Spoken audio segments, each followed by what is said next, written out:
Paukwa Pakawa na kiboko ya mtoto mkorofi. Harambee. Tuambiane ukweli jameni. Ladies and gentlemen, boys and girls, everyone watching from everywhere and nowhere at the same time, welcome. That doesn't make sense. Anyway, welcome to what? To say what? Yeah. Say what? Yeah, welcome to Say What. This is a place where we say literally what? We say we say what? No. Yeah, we say what is on our minds. We say what we think. We say what we did not know, and we get to learn. Yeah, and we get to interact. Yeah. So ni mahali ambapo tunazungumza, tunaweza kujadiliana, tunaweza exchange ideas. Yeah, and we learn and we teach sometimes. So wenye tu kunaenda. Yeah. So as always, we are going to start with introductions, and we want to know who is on this side. Yeah, because yeah, we know you from the other side. You are the viewer. Yeah, so hi viewer. Yeah, so on the benches, on the couches, on the other side. Yeah, we want to know who everyone is before we get into everything. So tuanzie upande ule tujue who is who, and then tujue what we are talking about today. Yeah, so farthest left. Wanted. Joel. Mimi ni C4. Yanji. Na huyu ni Yanji. Yeah. So now that we know each other, Joel, tuambie what are we talking about today? Leo tunazungumzia adulthood. Adulthood. Tuambie chenye maybe tunajua, tuambie chenye labda mnajua kuhusu hiyo adulthood. Kwa hivyo umesema, nimesikia mtu amesema ni kukomaa. You know, the funny thing, I'm just from Googling and stuff, and I've noticed that adulthood is like it's tagged on sexuality. Like for us to talk about adulthood, sexuality. Which imeka weird, ni kitu yani I think si watu jua, but sidhani nishaifikiria inakuanga hivyo from that perspective. That actually, according to that definition, if you're sexually ukifika ni age unafika unakuwa sexually mature. Yeah, but like wow. From mahali ambapo uko so adults should be the same across the kulingana na like everywhere. By the way, tukigo by hiyo which is the biological one, you know. Kuna zile zenye maybe ni according to states na nini, but the biological one, which I like to argue na biology, because I think hizo disciplines like math, biology nini, it's something that hata kama sio kila mtu, majority of the human race can agree on. You know, if you have something between your legs that is not, you know, hollow, you are a man.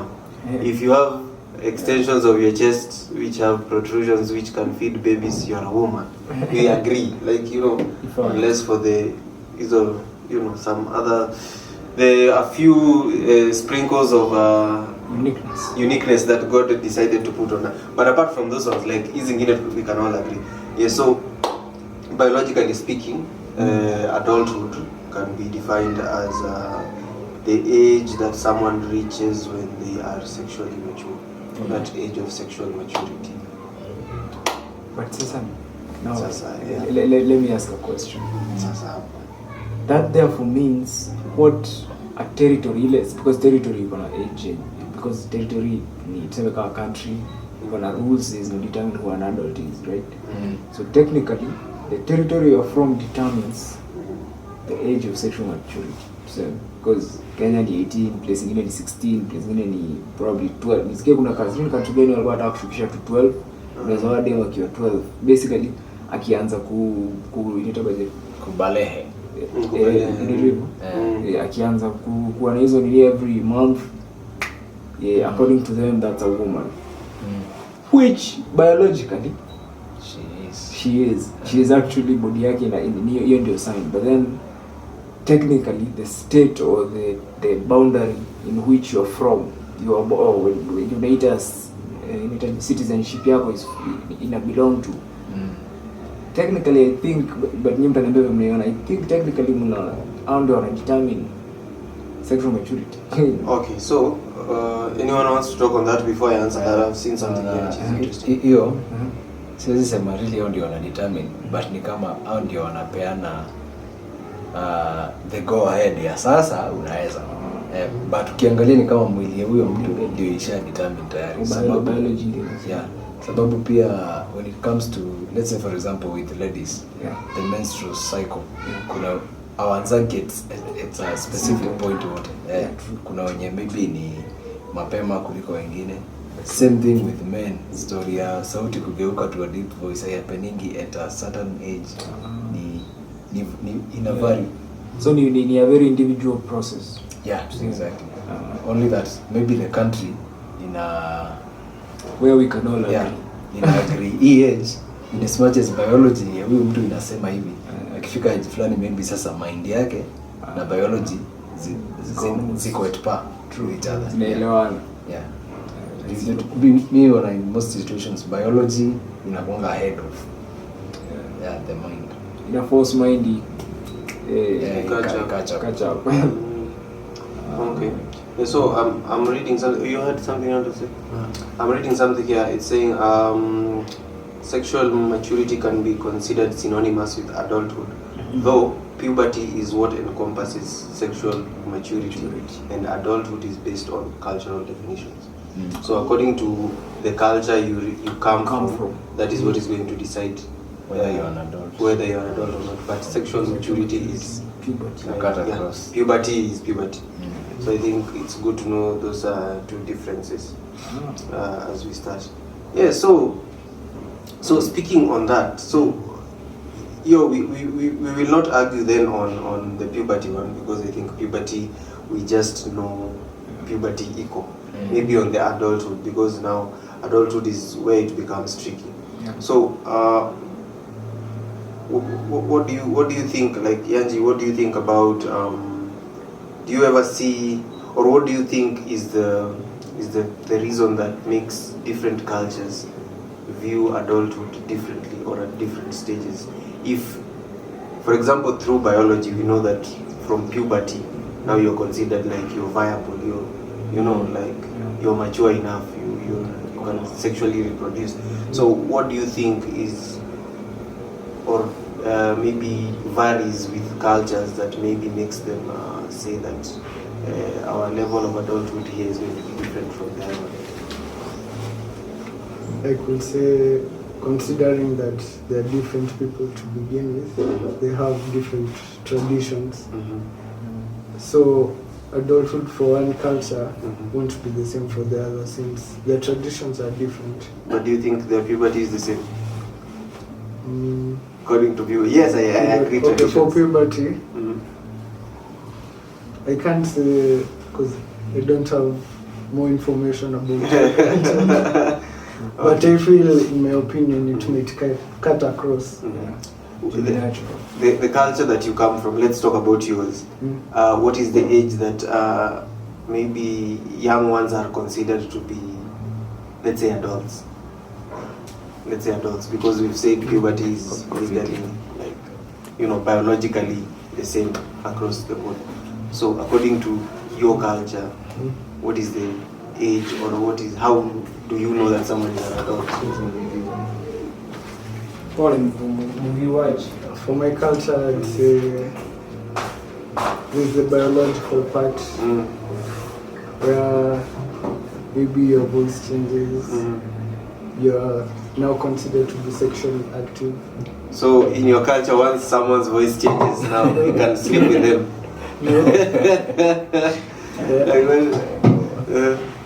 There's a certain age, but how can I say it? It depends on, I'd say mostly it depends on the biological part. So but from the particular age, I'm not in touch with my culture that much. All right. But once, probably in your culture, once people or the society or the culture starts seeing maybe a young one start to change, like physically, then you can start considering that person another. That's what you say. All right. Okay. Well, what about you? Like, according to your culture, when do you start saying someone is an adult? In my culture, you're influenced na the state's legal age, 18. Okay. So they are law-abiding cultural men. It's not about them being law-abiding. It's about them trying to follow.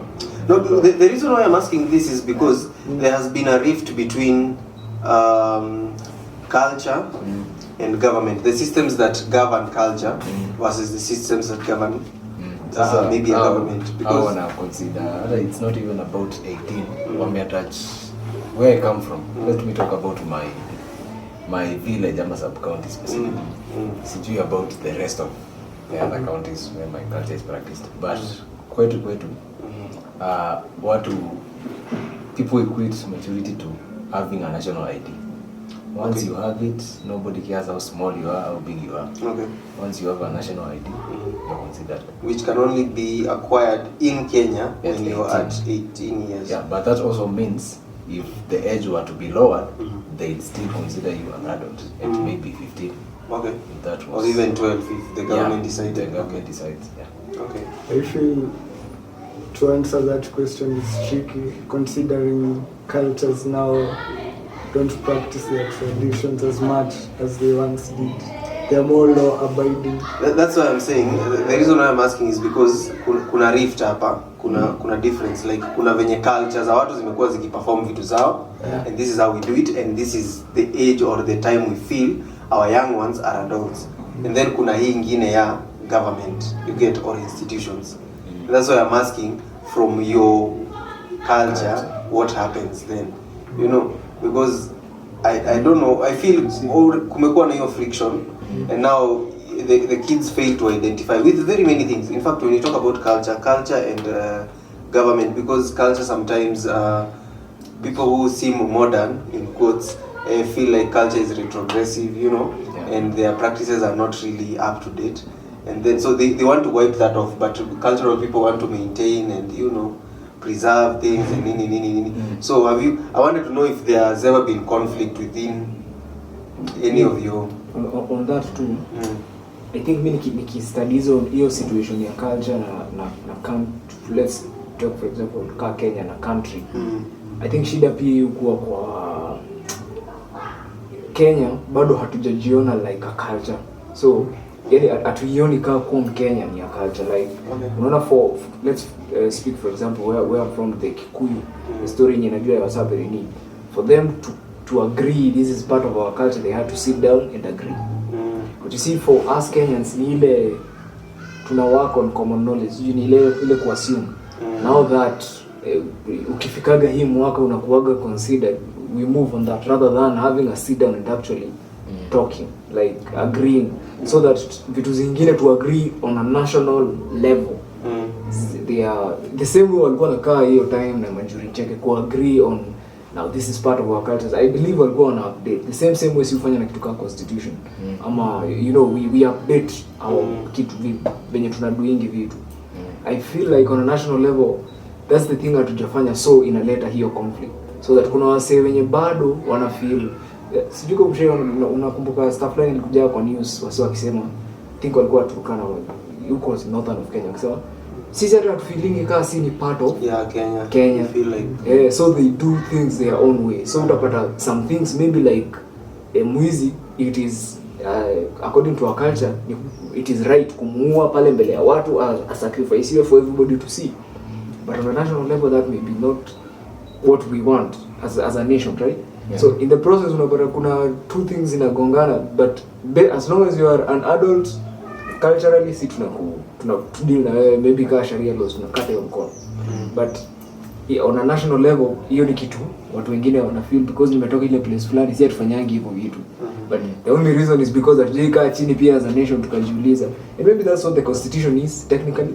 Ni venye tu maybe jaifanywa on level ya kufikiria from culture, like it's cultural men and pia wako involved, like there was and everything, or like seriously it's crazy the PR thing that unatuonyesha tumzee kadhaa tumekaa hapo just for like seriously we dig into seeing how cultures usually do things and update, so that hata wasee wote wakae wakijua as a nation we practice, but FGM we can't allow it, we don't care whether it's right or wrong because we have this and this reason as a nation.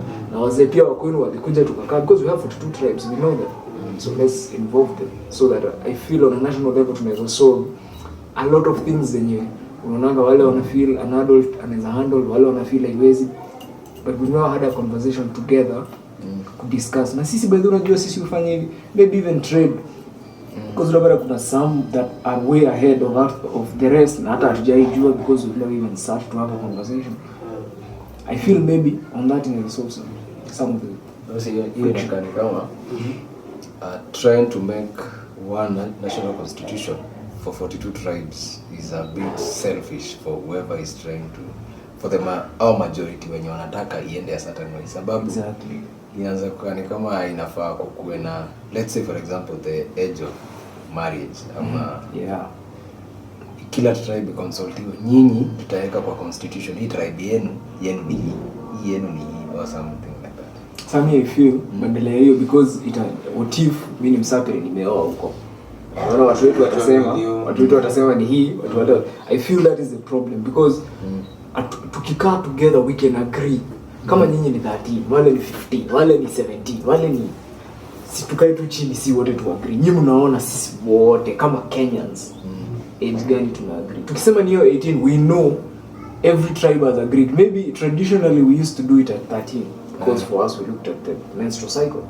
But as a nation, as a Kenyan, as long as najiita Mkenya, deal with you from 18 so that isikuwe inaleta friction in terms of, for example tuseme kaa ile tribe unasikiaga dema ifika 12 akianzia menstrual cycle she's ready as a wife. Now imagine huyo dema akipata for example mtoi, I mean at 13 14 she'll become a mother. Now akienda hosi anaenda kama another, it's really NHIF because there is a way the country runs. So NHIF anafaa akuwe mtoto wa husband. What will be the arrangement? You know unaangalia kitu unaanza kurealize who dem by default ataumia because atujika chini tuka na huyu tutadeal na you know atakulia NHIF either ya mamake which exactly and the wife. So it's like, so on that level hajavunja ile nini ya culture ya kudisrespect husband yake by still nile kitu unaangalia unaona it will just be a problem causing another ripple effect yende on so many levels just because of a conversation. I think it's part of a bigger conversation because when I was talking about those sikuwa nimeiona hivyo, when I was talking about cultures you've talked like that and I realized also you need to look at yourself as part of a greater culture that is Kenya. Exactly. So if Kenya is considered a culture, then you're part of that culture. So if that culture agrees that us as the Kenyan culture, not the country now, as the Kenyan culture, in our Kenyan culture, this is the age that we have chosen, or this is what we agree unanimously as the age of probably consent or adulthood. That would be easier. So I get that one. Which has also made me ask, now we're saying, for example, hypothetically, if we were to sit down and talk about that, all Kenyans, which age can we all agree that hii miaka mtu akifika they are an adult? So if we were to do that, leads me to a question of the current age right now is 18. Does anyone know where it came from? Like, who did we? I don't know. Yeah, me I can tell you where it came from. Yeah, me I don't know. As Kenyans, hii tu tulipewa na mzungu. Haya, sawa. Tulipewa na mzungu. Mzungu alitoa yake wapi? But you see, it's the origin. Culture. The culture yao. Yeah, but okay, sawa ni culture yao, but I would want to know the origin of, did they have people who sat down and decided, because the other cultures who have 16, how did they round off to 16? How did the other ones round off to 18? Kuna places zingine hata ni 21. You get? So how do they arrive to that?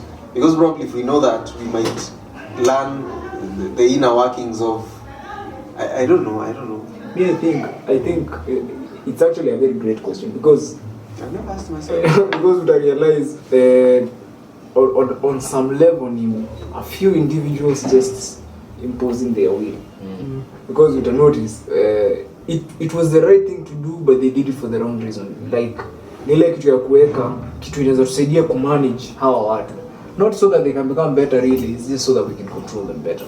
But I feel it was a right thing to do. Mimi sina shida na sisi tukikaa chini si wote tu agree na 18 ni sawa, because I feel the system ya, for example, ya Europeans, for them ndio waanze kucolonize, walikuwa wameanza kueducate, wameanza kufanya nini, waka notice ndio hiyo the time anamaliza education yenye anafaa kupewa na mzazi atakuwa 17. So by 17 you're still under the care of your parents. Ukiangalia the system yetu, you'll notice until ufike around 17 18 you're still by default under the care of your parents. Hata kama uko na mtoi, hata kama hauna choice, because uko still you're a student. And by default if you're a student you're still a minor. Hadi to an extent where tunaona hadi mtu akampo kama mtu tu ana yani kijana unajichocha juu umekuwa kijana juzi. But the thing is, because when a student you're still kind of considered a minor. So I kind of feel pia in the system. Because ukiangalia system yetu hata hii mpya CBC una notice by the time mtoto anaachiliwa kudeal na consequences za action yake bila anyone supporting them, really you notice ako around 16 17. So technically I believe hiyo ni me in my opinion, I think the 18 came after we realized by 18 ameanza kulearn kujifanyia vitu, anajilipia to bills. So in the system of in democracy and everything, I feel like system inakuachilia deal na the consequences of your actions the first time after umemaliza shule. Hii basic education. Part of a bigger question then.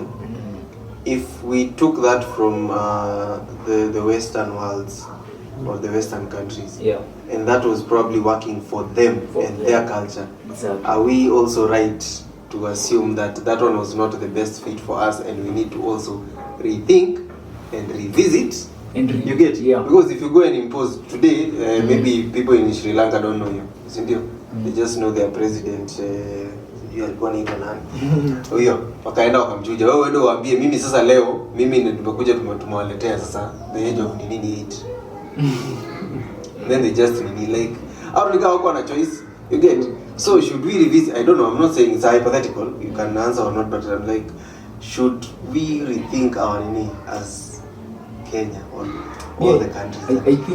I think ile stuff hata watu wanitanga referendum ni hii kitu tunaongea about. It's only that it's not done seriously. You find from a political angle of votes, of protecting my interests, nikiingia hapo and everything. It's not done from place na mdota yangu or nini, a social perspective. I feel that's the only, because saying when hit your referendum and everything literally ni review as Kenyans how do we want to live. And I had an unpopular opinion where somebody you all know alikuwa anasema how there are countries zenye hata zina run bila that constitution because they have agreements. Isn't your basics? Ukifanya hivi we don't negotiate. We know ama sharia laws ni vitu ziko. So technically una realize si mbaya, but culture yetu we need to support hiyo tukisema hivyo. And then if not, can we learn some things from your system and apply into our system? Because me I think that's the best way. See it to try to copy due to adapt sharia. Nah, let's learn sharia laws nini zinawa.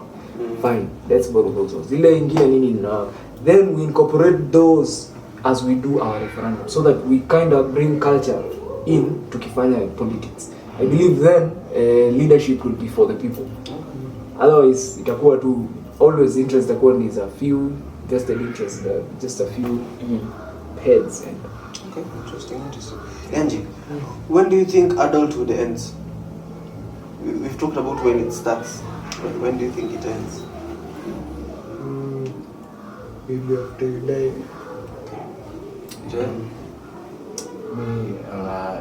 It ends when you become incapacitated. You can no longer take care of yourself, whether you are alive or not. Okay, so okay. So if you're not alive, you are dead. Whether it's because of death, that's what I mean. Okay, so I'm saying ama tu ile uzee. Sawa, ndio nasema if you're not alive, then you're dead. You're not an adult, you're dead. Ndio? Yeah. But if you're not an adult and you're still alive, what do we call you? if you?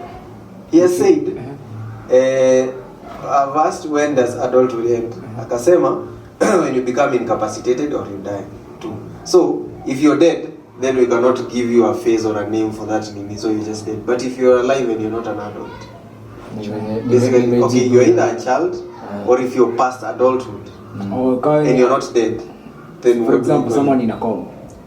Not sure. I think nimejibu from sijui niseme a medical. Okay, pia ni incapacitated. Ile mtu amekuwa mzee sana. Nimeelewa hiyo. Tuseme ako kitu kama 90. Na sasa hata yeye anakuanga tu mahali watu wanamuosha, wanampea chakula na pipes. ndio ni adult, yeah, but in terms of responsibilities, I think nimejibu from your perspective the responsibilities ndio maana ile sound. So I think actually you're correct because for example, msee akifanya kitu na amechizi, a crime. Hata hata jela. Unaona pia the adulthood itself in terms of responsibility, it also, that responsibility is put on you with the assumption that you have a sane mind and a working mind and an able body. You know, a totally able body yote, at least to an agreeable percentage iko able.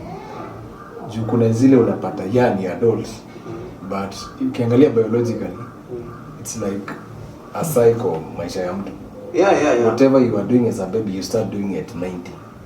Unaanza, si mtoto uanza na kucrawl, you start going back from walking to hunching to crawling to not doing anything at all. Yeah, to just living like a baby at age 100 ama 120. So unapata ikifika hiyo point, in as much as huyu ni adult, in terms of responsibilities, wezi ambia huyo mtu sasa amka ukalipe stima ama amka ukajenge nchi. From a biological point of view, it never ends, but from a responsibilities point of view, naona iko na mwisho. Let me read something here, and then probably you'll tell me what you think about it. Okay. Because did I even ask you the definition of adulthood? Did you say? No, tulienda. Hatukusema. What is your definition of adulthood? Because I've come across a very interesting one here, which can open up our talk to something else. Because I feel the biological one is still not. Anyway, Adulthood nasema ni the age when you are considered biologically, both biologically and legally accountable for your actions, and able to maybe reproduce also responsibly. Yanji? Adulthood is a stage in the life cycle of a human being. Mostly after you've passed adolescence, and it might be determined by the area you're in, maybe by the laws, by the cultures. I agree na both, because I feel it's just a level when unafika in life and you can be held accountable for your actions. Like tukiangalia everything about you, we can hold you accountable for everything. Like ndio maana agree na Joel, like sema even health and everything, because you realize sasa hivi yanasema ndio benefit, there is a lot to notice legally. Vitu kazo zina come into place, and whether you are an adult or not, that you can't be held responsible for these actions because of a particular reason. Technically you are kuna na something adult, incapacitated, something adult, like where see a viable, I don't know. like uko wewe ni mtu. So I agree pia na hiyo point yako ya biologically we see you are a grown up, but we can't hold you accountable because we can see the other things. Sasa mnanifurahisha sana. I've even thought of something, but let me read here adulthood definition here. The state or period of being fully grown or fully developed or being of age. Now, if you remove the of age, because ages are different, then it means it's the state or period of being fully grown. Now, if we're talking about, because I think we are going to talk about that in a while, but you brought us to that point. If someone can be of age or fully grown physically, but then their mind or their faculties are failing them, then we have concluded that they will not be, for example, judged as an adult per se. You know, they are going to be like, it is failing nanini, so we won't be that harsh on you, because they are going to look at your capability. You get how fully grown and fully mature your mind is. So my question is, do you think it is wrong for us or for countries or for states or cultures? So I'm saying, if we cannot judge old people probably, like octogenarians, the ones plus 80 huko hivyo, we cannot judge them for maybe not having control over their physical faculties, then why should we judge someone who is maybe 14, 15, 17, 18, 20, who we might think or we might believe according to laws that they are actually adults, and probably their minds have not yet fully grown or developed. I'm trying to bring you to an aspect of adulthood, not the physical one, the mental one. Which one do you think carries more weight, and have we been looking at adulthood wrongly if we are going to punish one lot of people for not being adults, in quotes, and another lot we are like, okay, we understand because maybe your minds, but it's the same mind, you know. So what are your takes on that? Because I just thought about it like, if it's a state of being fully grown, then how can we really measure if someone is, are there standards to measure if a mind is fully grown, like an adult mind, not an adult body? I think, but this is me, I think the reason tunatumia ya physical over the mind first, because I think kuna levels of us considering you an adult. First one ni venye tunakuangalia. So physically, first of all, you umetik. Umefika miaka 18. By 18, and I think this is where the system of where you come from ina matter sana, because kama ulianza kufunzwa earlier, inamaanisha system yenu ina release as adults aware of how the system works. By probably 16, then by 16 you are an adult. Because system ishakufunza hii kuna hii consequence na nini. By 18, if system imekuallow uende all the way up to 18 years, umefika form 4, clearly you are of sound mind. Maybe not sharp, but you are of sound mind.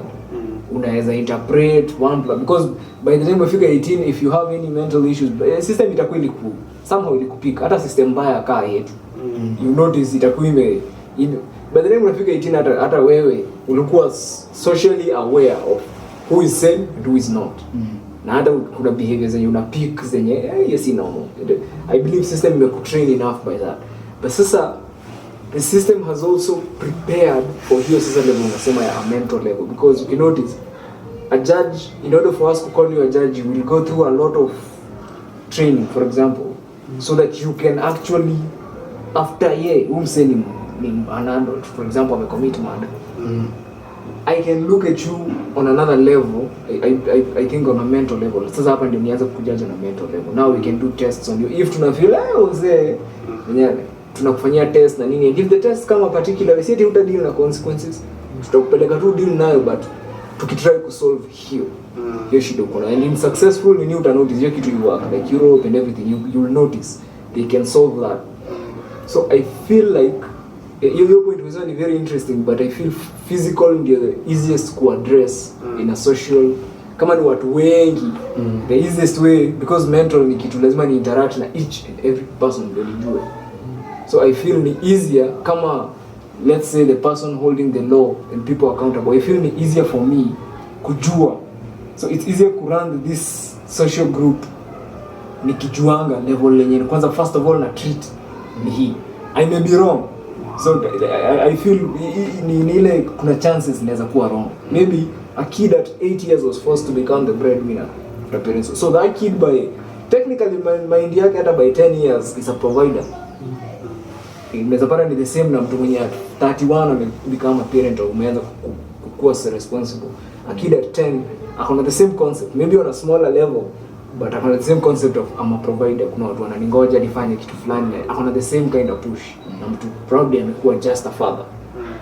So nile kitu unaona on a mental level, mimi nikiwa tuseme mtu wa security ama karao, mtoi inaweza mdharau based on ni mtoi, but nikoro mtoi ni way more sharper than majority of people around me. But it's easier for me kufanya hivyo kumwanga na watoto wengine wa 8 years than niseme hey wacha niangalie. I feel the physical part ni ya kurun the system. I feel that's the thing. I like the way you said it is easier. It's not right or wrong. It's just easy. It's the easier. And you've brought out another point ya watoto. Nilikuwa nimesema watu wazee. But now look at mtoto kama huyo.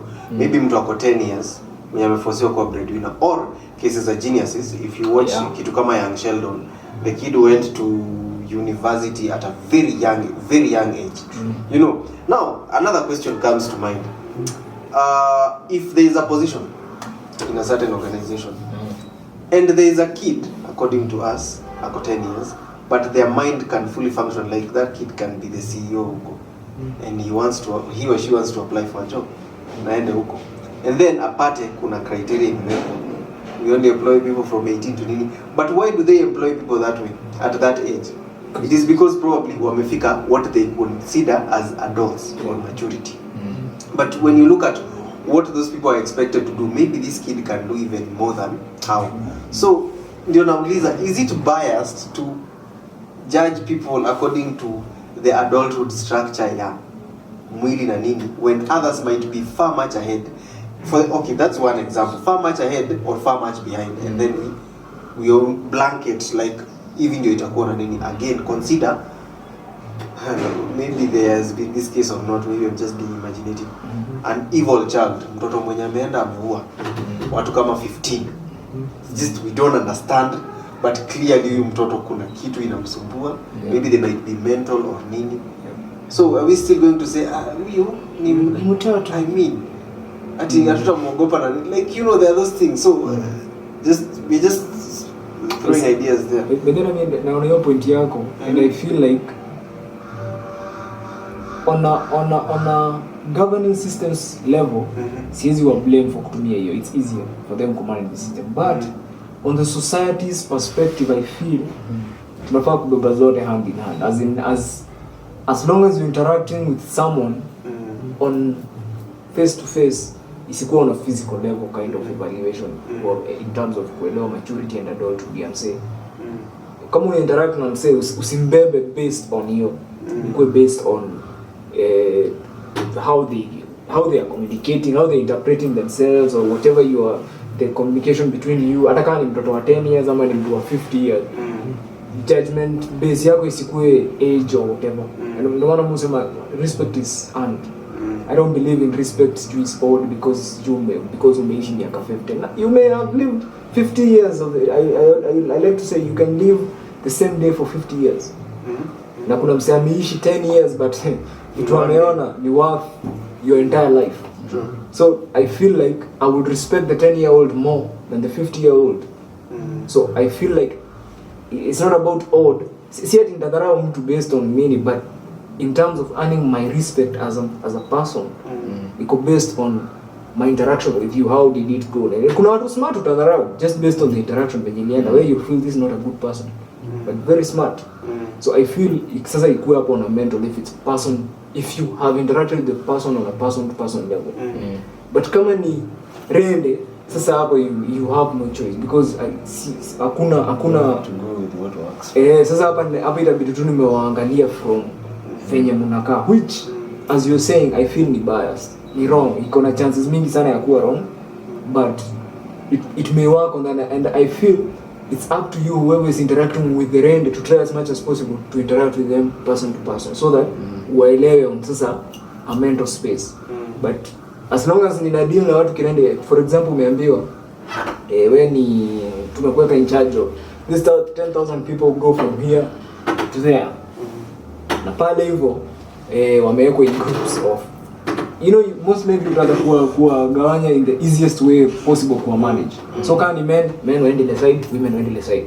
In those men wagawanya into ages, it will be easier kuwa manage hivyo than based on account smart kule anakaa, because naweza sema hivyo and then pick the wrong person until the interaction na yeye notice actually the same way tunaendanga, then una find this kirende umse anakaa za ongoza ase, so unampea haka responsibility over them, so that mimi nikitaka kujua what's going on there, I won't have to deal with everybody. Nakuta tu kwako niambie wewe unaona aje kusofa kwa itakuwa easier to govern. But I feel on an interaction level, it's on you. Sasa you try as much as possible to go on a person to person level, that ikifika a place usideal na mtu sasa based on physical attributes. Kwa sasa mental space. Interesting. What are your views and yours before I get into another interesting question, because I feel Joel Tombi, you know, when you're dealing with a multitude of people, you'd rather go with the biased versions of what is expected of a certain age. Sababu imekuwa proven over time that maybe people who are aged 10 to 15 years like these sort of things, 15 to, rather than assume these people have better minds than they look. Hiyo ni more applicable on an individual basis, like anasema. When you're dealing with masses, it's always easier to generalize them, to judge them using generally accepted biases, facts, and then now you can start going to an individual level of assessing how is each individual. Like ni kama ile a class situation where maybe a teacher knows I have maybe 50 students, they're sitting for a national exam. Let's say, for example, KCPE. When they're sitting for that exam, they'll all be judged by one exam. But the teacher can now start looking after the exam. Okay, this child was bright in other areas also. So unapata, it's always easier dealing with the masses using a commonly accepted thing, hata kama iko bias. Yeah. Okay. So my question to you would be, okay, it's okay, I understand that, but okay, let's assume the powers that be have decided that this is the blanket rule. Everyone is going to be 18. You're going to consider you an adult regardless. So what happens when you can't go and talk to everyone and start analyzing them and know huyu amefikia hapa kiwango cha kukomaa na nini.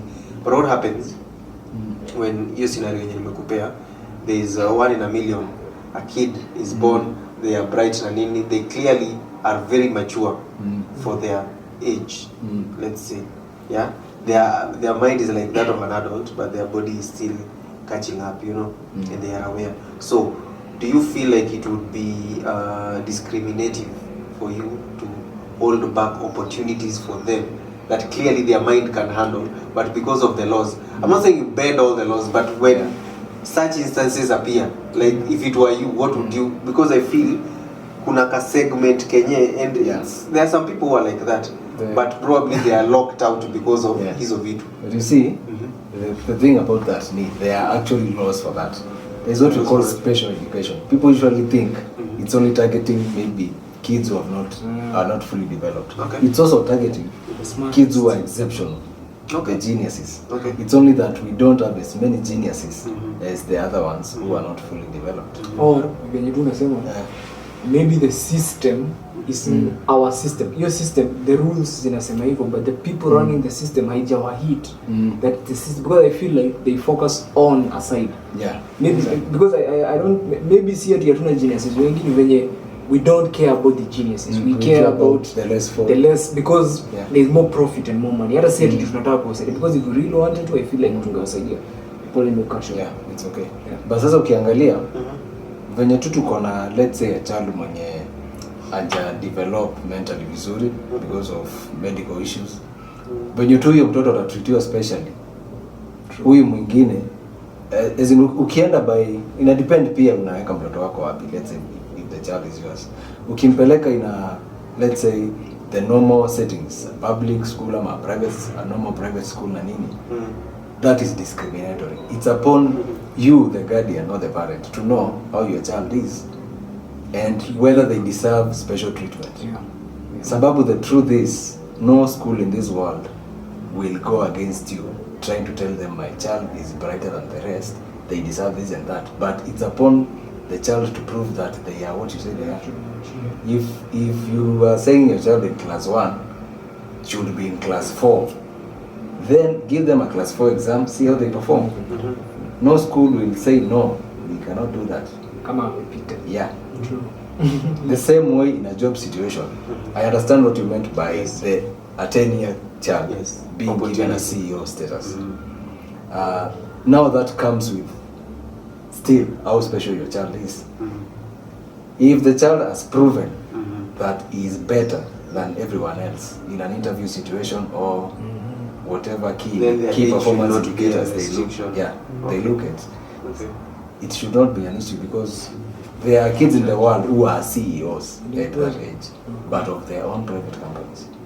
It's only that maybe they'll need legal assistance or guidance when it comes to maybe signing things and all that, but they understand. Technically, they are making decisions. Yeah. Okay. as some considering that you've mentioned that there are rare cases. Yes. Maybe that will make the system not to consider them as much when they create laws for the masses. Which is very bad. But it should be considered because there are such cases. Me, sometimes me feel if truly the system focus, because sometimes me really believe our, just to veer off a bit, me believe our knowledge is consumed. You consume more knowledge and become so they kuna geniuses when you not by birth but by the more they consume information, the creative shit pops. So I feel sometimes if the system truly is special education, because actually that's how it is. Tukisema special education is for both ends of the ear spectrum. When you are going weak side na pia when you are strong side. So that through special education we get the best quality out of this individual. So that by special education it just means we need to base person to person in his know. So una notice as you're saying, if we used some things, for example, like wacha tu for example moja ile kitu tunakoganea high school into science congress.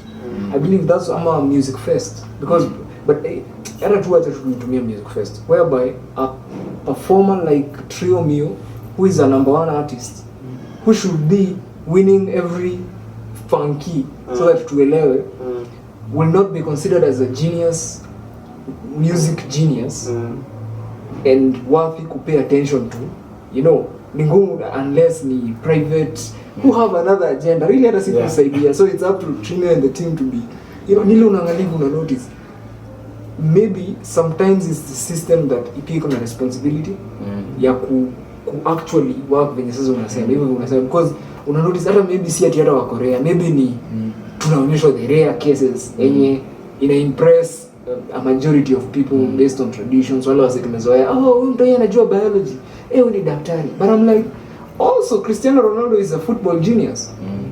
So what if Portugal didn't have a system of filtering the geniuses in sports and athletics? Hatungeipata Cristiano, or Argentina having a system ya kutupea Messi. No, we will not have Messi or Neymar.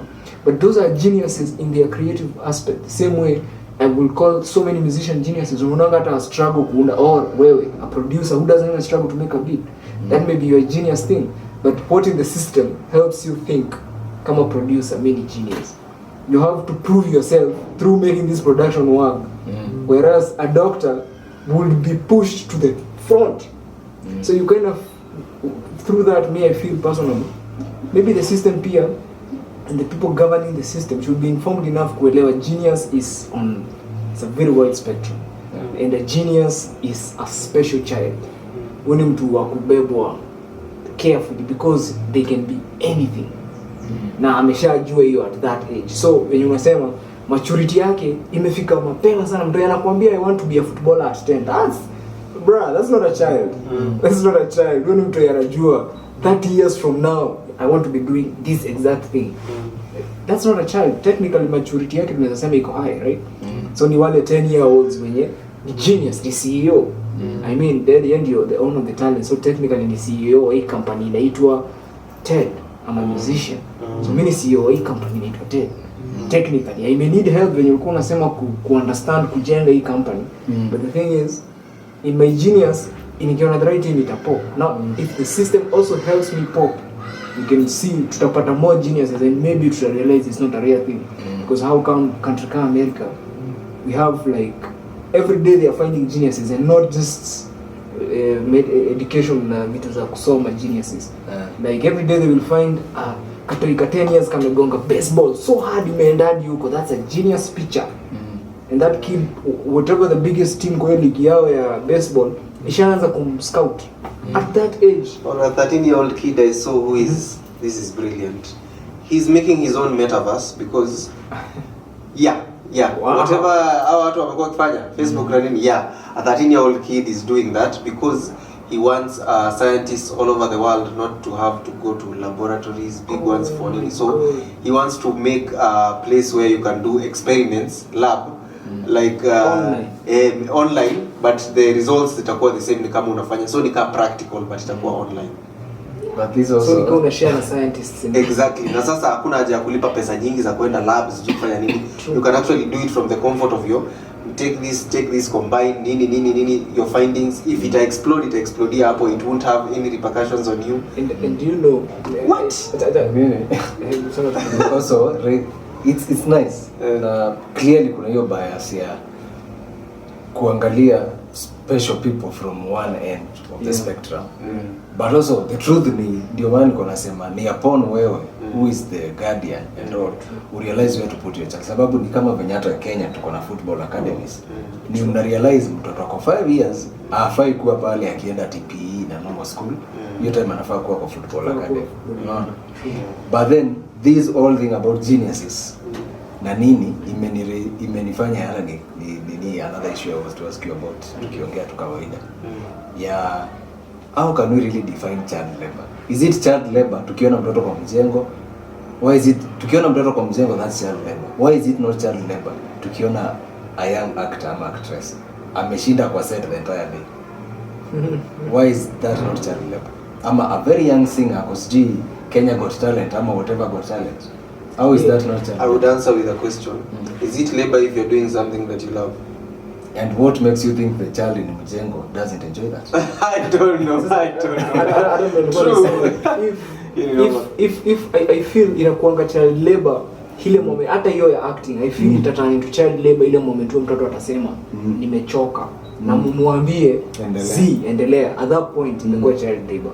If imeacha kukua ni mimi doing it at my own, ni mimi ninataka kufanya, so that hata mtoto wa mjengo if ni yeye ameenda kwa mjengo na akaamua mimi sio nimenyori child labor, in fact we should be congratulating that thing, because huyu mtoto mwenyewe anaona huyu ni architect, literally that's an architect, anataka anaelewa, that's what anaona. But isikue tunamwanza sasa ati mimi nataka we take care of the child basically. Sasa ndio maana kwa sema I feel the system has to take care of the child, because you notice umtoi atasema maybe nataka kubeba hiyo mawe because I feel dream yangu itakuwa uwezani, na those are the facts.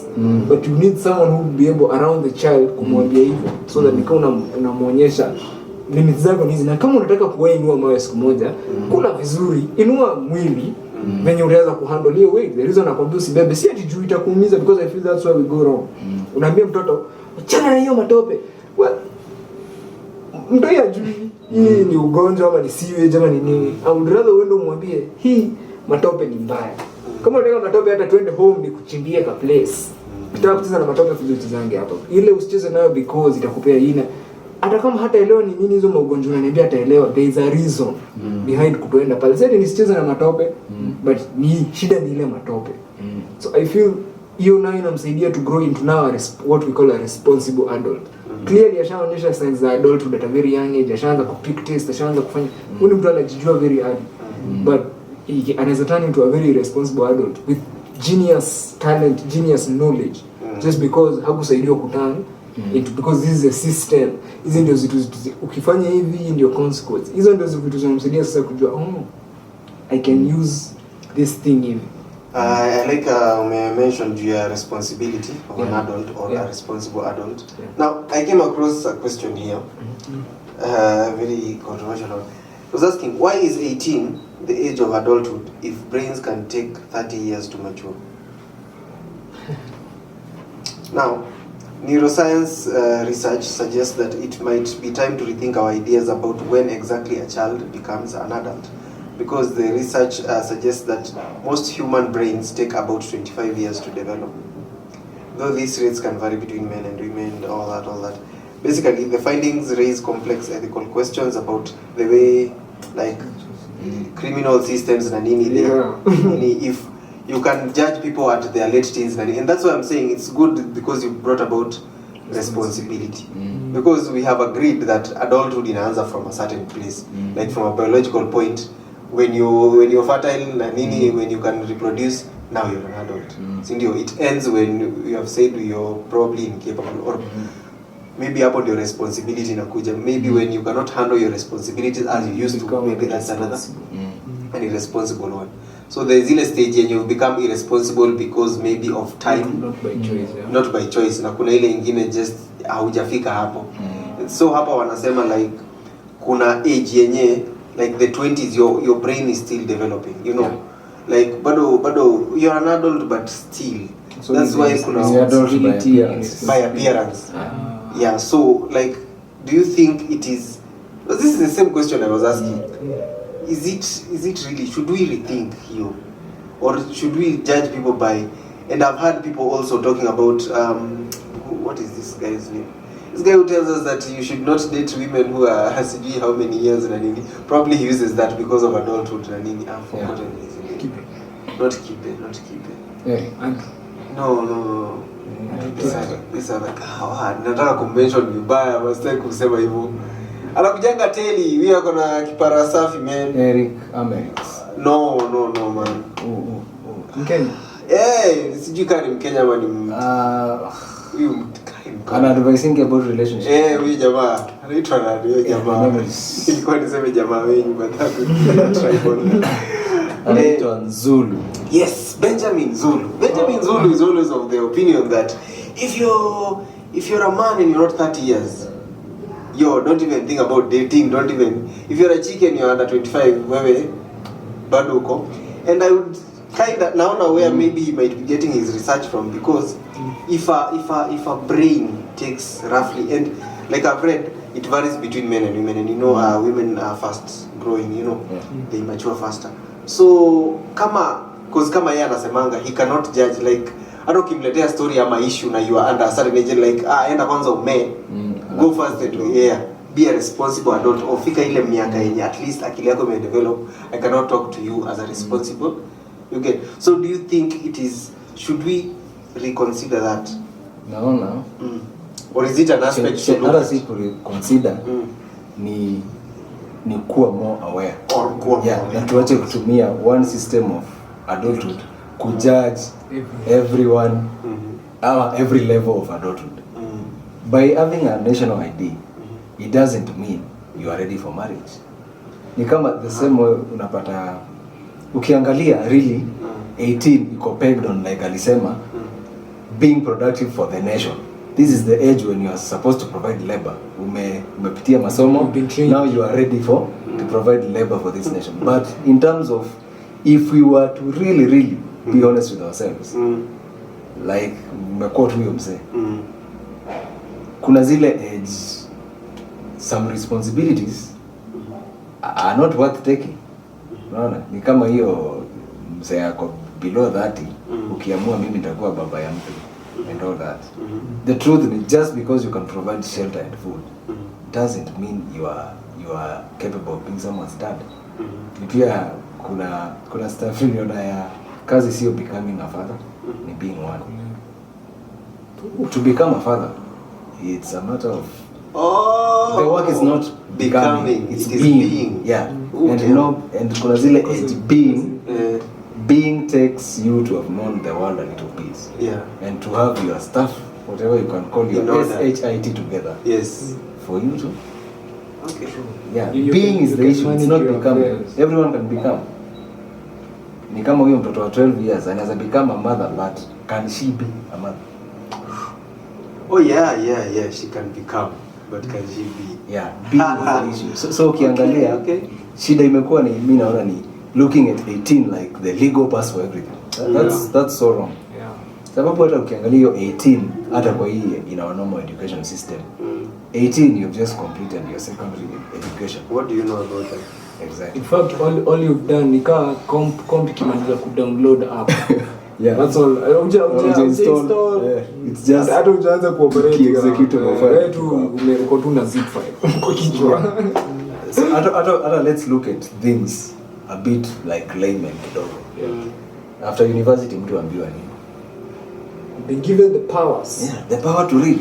You've not been reading. Tumekuwa tukikwambia our version kufunza kusoma. So ukiangalia hata hiyo msee wa 30 na dem 25. Honestly, in the modern world that makes sense. Sababu I'm yet to meet a 30-year-old mwenye anaweza sema nimesaya watoto na walea penye wanafaa. I'm yet to meet. Kuna zile kuforcewa na situations, there is that. Alafu pia oni kuna kitu mention pia ni kwa tu this is my feeling too. I know it's a very technical and a critical and iko na uchungu, but this is the thing. I feel like when we say women mature faster than men, it has nothing to do with men. point yangu ilikuwa I feel women should be very aware na hiyo, because I feel a lot of women wamedanganywa na hiyo ati sijui ati I mature faster, so unafikiria because you're the same age as me, you're smarter than me. Okay, but I feel the point should be me being the same age with you physically. Me ninaweza kuwa niko hata nime stagnate physically, but we just know you just going where ni it's a constant process. Ile ni ya watu understand. Yeah. Well, sijui niite prime time ama prime age. Yeah. Prime age for women is very different. Prime, true. Yeah, it's very different from the prime age. Yeah, the truth ni prime age ya mwanamke ni kama unaweza spot ni from 16 to 35. When you are when you talk the most see we say to like unaweza toa your most productive at your prime. Let me expound so that whoever is offended I can explain. The thing is this, ukiangalia if you're a farmer, the youngest breeder is the most valuable. Yeah. So to everyone, breeder wa shamba like the youngest breeder when you have value, because you can always create more. So for a woman you can give us more, and the perfect wealth, the most perfect wealth in humanity, I believe, in more children, because I'm gonna remember your legacy, your wealth, and everything. So at that time you got the most valuable to every man, because now you can give me endless. But the older you get, your number in the reduce and the possibilities. So see at uwezi hata at 50. There have been cases by the way, niliona juzi ya lady at 50 alipata twins. Then go like it happens, but are you a lady at 50 alipata twins? Twins, yeah, it was international news. But the thing is, are you willing to take the risk? What? But you see, for a man, at 90, like ule the country singer who became a father at 88, akadai at 96, alidai mtoto wake. Imagine, you're a child, your father died at 90 and you're 6. Your biological father, I may die at 90, I'll die at 96. Ule this great country singer, kwa na ndevu za white hivi. Nguvu ya mbegu. Lakini that's the thing. It's something to be aware. Kuna zile maukweli watu wataki kuambiana, but wacha niseme tu kamoja. As a man, jiangalia kama wewe in terms of biological productivity. Hata if you are to die right now and someone just extracted your seed, bado ingekuwa. True. Unaget. But as a woman, unafaa ujiangalia how far are you from menopause. Because the true validity ni hiyo, hakuna ingine. Tunaweza shinda tukidanganyana sijui career umefika, but at the end of the day, in the society we are in, nobody wants to marry you because of where you are in your career. Tunataka productivity. Ukiweza hack by 25, uko na hiyo sijui nini, whatever you want to achieve, na bado unaweza pair whoever wants to marry whatever they want from you. And then unpopular opinions here on the show. Now that tumesema hiyo, kuna stuff line niliona na and I love this thing. Mimi usema by the way hata sikudanganya. Mimi ni ule msi I want dem amesoma. Sikudanganya. But si eti umesoma ukapata hiyo PhD sijui ndio uende ati upate job ati CEO. Fuck that man. I want my child to be raised by huyo dem. Kila hiyo pesa unataka kulipa huko job, wacha mimi nikupe. But si tujasoma. And this niliona in the Arab world, what they do, you educate your wife. Make sure amesoma. Not so that aende awakie nigga mwenye. There's no day dem ataenda kuwakia another lion like you owning an empire, like the one you owe, maybe even bigger than yours, and still respect you as a lion of the house. I mean, I go to that lion to give me a salary every month. Man, all I come to you, ni kulala na wewe. You can look at it and see. So I feel it's not that from your madam at is due at there's this opinion at madam afais you could. I don't believe in that. I believe and I fuck with the best version, because this is the person that's actually going to raise your child. So you need the best brain. Mimi usema ile story ya maid, unapata maid mtu ameacha class 4. And that's the person anashindana na mtoi wako. What the hell do you expect in that child? Na sisi tunasema anything. Okay, I'm saying it. Okay, I'm just saying it. The thing is, a child should be raised by the brightest brain, the brightest brains, because huyo ndo msemonya anaweza, and if possible, if ni one of the parents, even better, because now that huyo anaweza pay you attention real time, unajua, and if akona the knowledge ameji-expand, amejifanyia everything na nini, even better. So me, at hiyo stuff ya madem kusoma and everything, me I'm for it.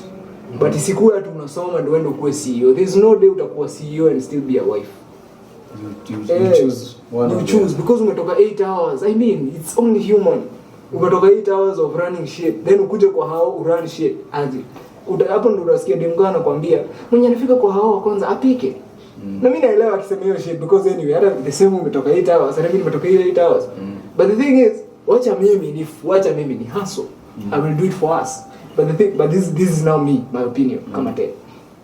I would rather ni hustle for us, but si atu dem ni ati sijui hata 25 ama ni 22 ama ni 20 ama ni nini. Kama amesoma enough that I think you can actually raise my kids for me, then I think that's the time. Mimi naona shida hiyo. Si ati nikisema hivyo nilikuwa against careers and all. No, yeah. My point is stuff.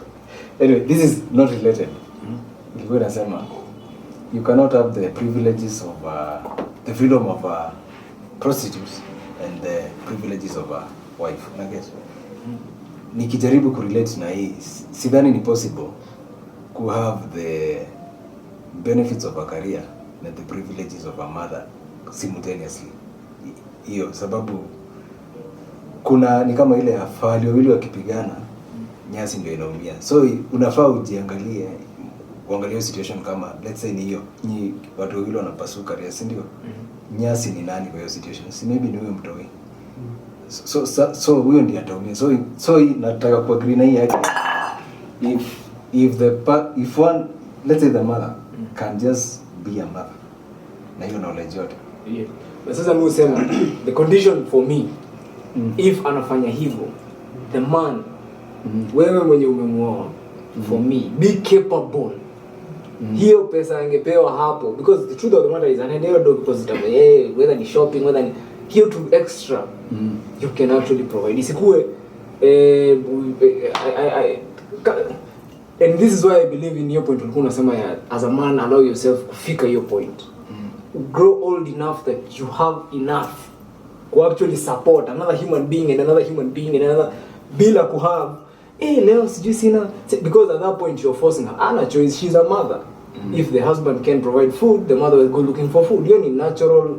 But the thing is to summarize my point ni if uta place that responsibility on the woman as the man, make sure you are grown enough to handle that shit on your own. It's why if you can place sasa you're starting to expect pia ati ataku now. But the thing is pia them, I believe we should educate them to the highest level because those are the only people that truly raise the kid.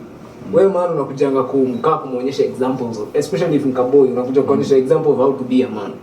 And I feel the older I get sometimes wewe ndio mbona tukilelewa ulikuwa unapatana wazae wanatoka wanaenda wewe unaachwa na madhe. Now imagine kama mother yako hangekuwa na knowledge alikuwa nayo, you know you would not be where you are. Exactly. So you kind of realize your knowledge uliachwa na yeye ndio actually ilikulea. So now on you is kind of your responsibility I feel for your sons and daughters kuwapea the kind of same. Na mama msema bro choose nani hata kama ni choose your akili because either way akona a lot of influence over here generation, whether upende usipende, whether wasikizani on ushaona ile situation a child asikizani na mama yake but opinion ya mama yake bado ina matter. Yes sikizani na but bado unamtumianga whatever ukigraduate na you kind of need help. You realize you are very critical for the child. So I feel mademo kuwe maturity ya dem isikuwe based on idea ikuwe based on pia akili. But ID for legal governing purposes I feel ID can work unless like amesema you're ready to be there to guide every step. Exactly. Sasa anyway, to leave you off from your yes, if you're just joining us, yes, you're saying Achani cut short to answer your question. Yes, I feel like we should update our laws so that we consider those who are mentally in a position to be called an adult because there are cases of underage children. They have to bear the responsibilities in case there's no guardian for them. So I feel we should update our laws. So as in our watoto wapewe waitwe adults. Like naona ile example ya Ted alikuwa anasema amepata mtoto alafu akaenda hosi ana place ya kuwekwa like dem ameolewa early, for example. I feel what you're saying is true, because that also means we need to address kigap fulani kiko hapa, because what you're saying is true. Hiyo itaisha. There will always be underage girls going to deliver. So legally, how are we looking at this girl? But I think kuna hizo juvenile services wenye tu kuna jela. So I'm saying wife. When ni wife, I'm saying 6th 7th wife. Bibi ya mtu like so legally. Si ati shida ni kulipa hosi. Tunampeleka hosi kama nini? An adult, a wife, or baby carrying another baby. How are we looking at that? Si shida si do. Most probably when wife wa mtu akona do as far. Most probably era ndio maana tusikia hizo case because delivery na happen at home. But what if she was forced CS? Saturday hosi. Should you arrest the husband? Exactly. So do imagine when you do keep looking at this case. When mama ya mtu ameforcewa kwenda CS, but this is the husband with an actual cultural marriage thing. Hadi amelipa dowry. It's a thing. So I see what you're saying. Na ni kitu yenye that means kuna ndo big sana because ni kitu itaisha. Yes, kunafaa kuwa na sijui niseme tribunal ya kuhandling such cases. Sababu if you put a fixed law about it, people will look at a loophole. Watu zote wataendelea kuoa because after all inaweza handle. Yeah, okay. So either way, you'd rather just go by what is there, lakini kukuwe na case by case handling of such a case. Sababu the truth pia ni kuna mwenye maybe a case of rape. Na amepata mtoto. Huwezi anza kumwambia mimi naona kikiweka hiyo law sasa itafungia huyo. Unacheki hata now that tumesema hivyo, in fact itakuwa loophole mbaya sana because inamaanisha any person who rapes a girl and she becomes pregnant can just pay the dowry. Atalipa tu dowry. So mimi naona ni case by case. They encourage a lot of awas. Hii yenye iko as long as kuna structure yenye ni necessary, like your structure ni necessary but at the same time kuna loophole. So ni dilemma. Ni kama whatever structure is there right now, ndio iko na less loopholes. So venye tu nasema acha tuirukie. I also think the only permanent solution to it itukae chini. Tukubaliane nyinyi mnaoanga at 13. Sawa, mmekuwa mkioa. But going forward, kama country tutawapea certificate ya gava kama ni mtu wako 18. So that the cultural at the same time, I feel like it should just come from a place where we just ask ourselves, nani yako ndani ya Kenya? Then we just have a conversation here. Because you notice, venye umesema sasa ndio nimenotice, hiyo kitu haiwezi fixiwa na as long as imekaa venye iko bado watu wataendelea pia kuifanya. Because after all hakuna mtu ataniuliza, hakuna nile nitakuwa international waters. Whatever happens here, depending on how was it kama law si applicable now.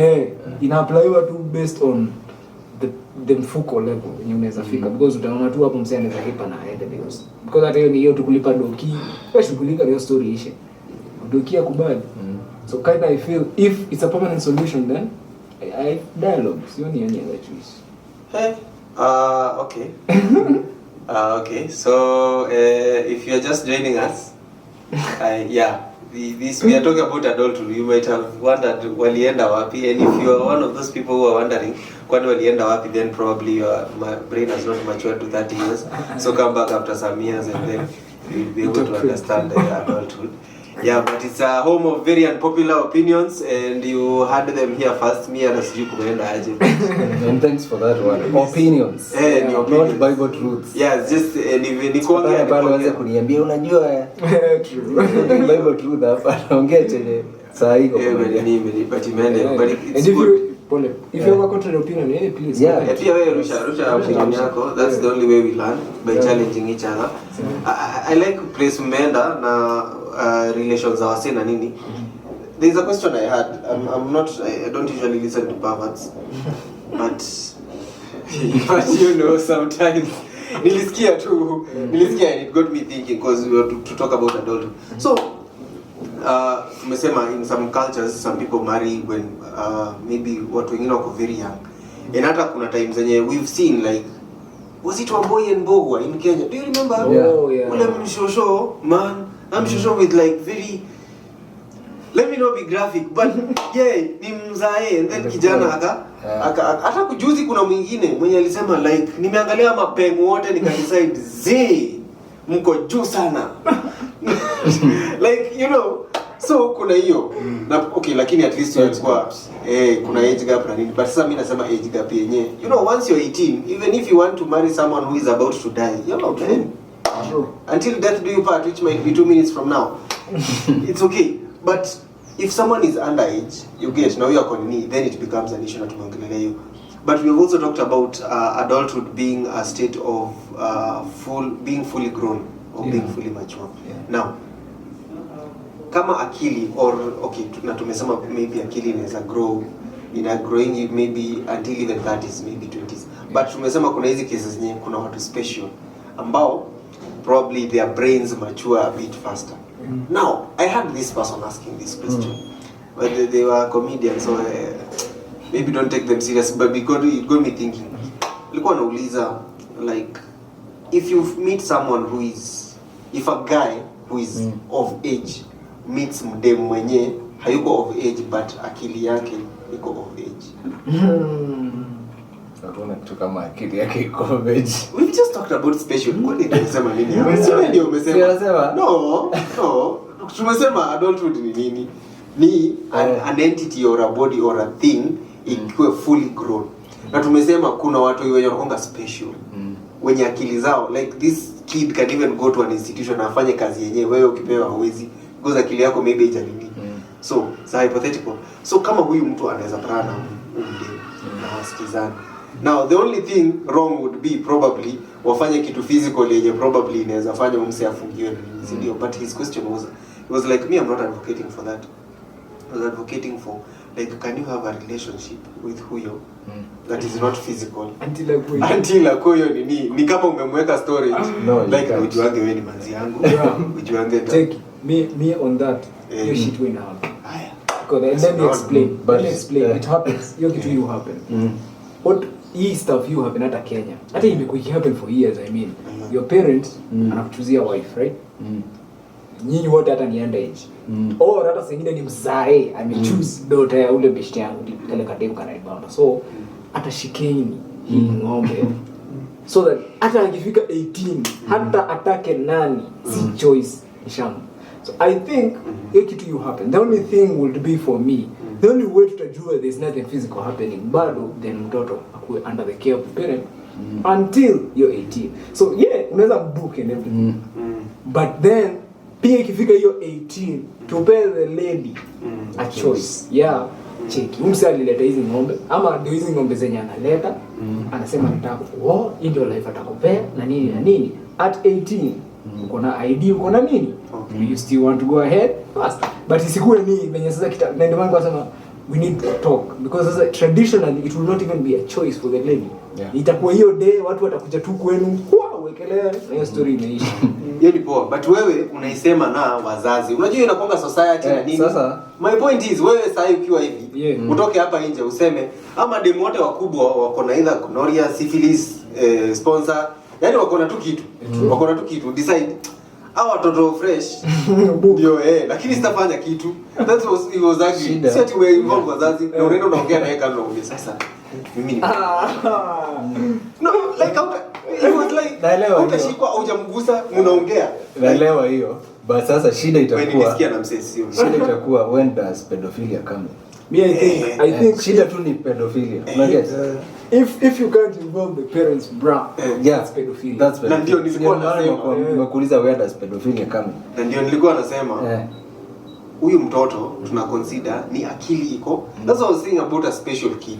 So ndio mniambie kama sahi because mimi I also felt that was weird but I wanted to ask it so that nijue because I was like does that really happen? Najua hizo cases but kuna mtu mwenye anaendanga unaona katoi na I was like that's weird, that's freaky for me. It's not freaky given no unaweza. No, let's look at it with an open mind. Sir, this way. Open mind. Yes. Yeah, kuna kitu amesema. Huyu mtoto ako under care ya nani? Mzazi wake. You have seen, see ati sasa unaweza unsee that amekubamba. You can't unsee that. If you are ready to go all the way to the parents and do it in a civil manner, legit, me I'm for that. Okay. Sababu the same way watu angalia talent wanaona mtoto anaweza act, wacha ni scout.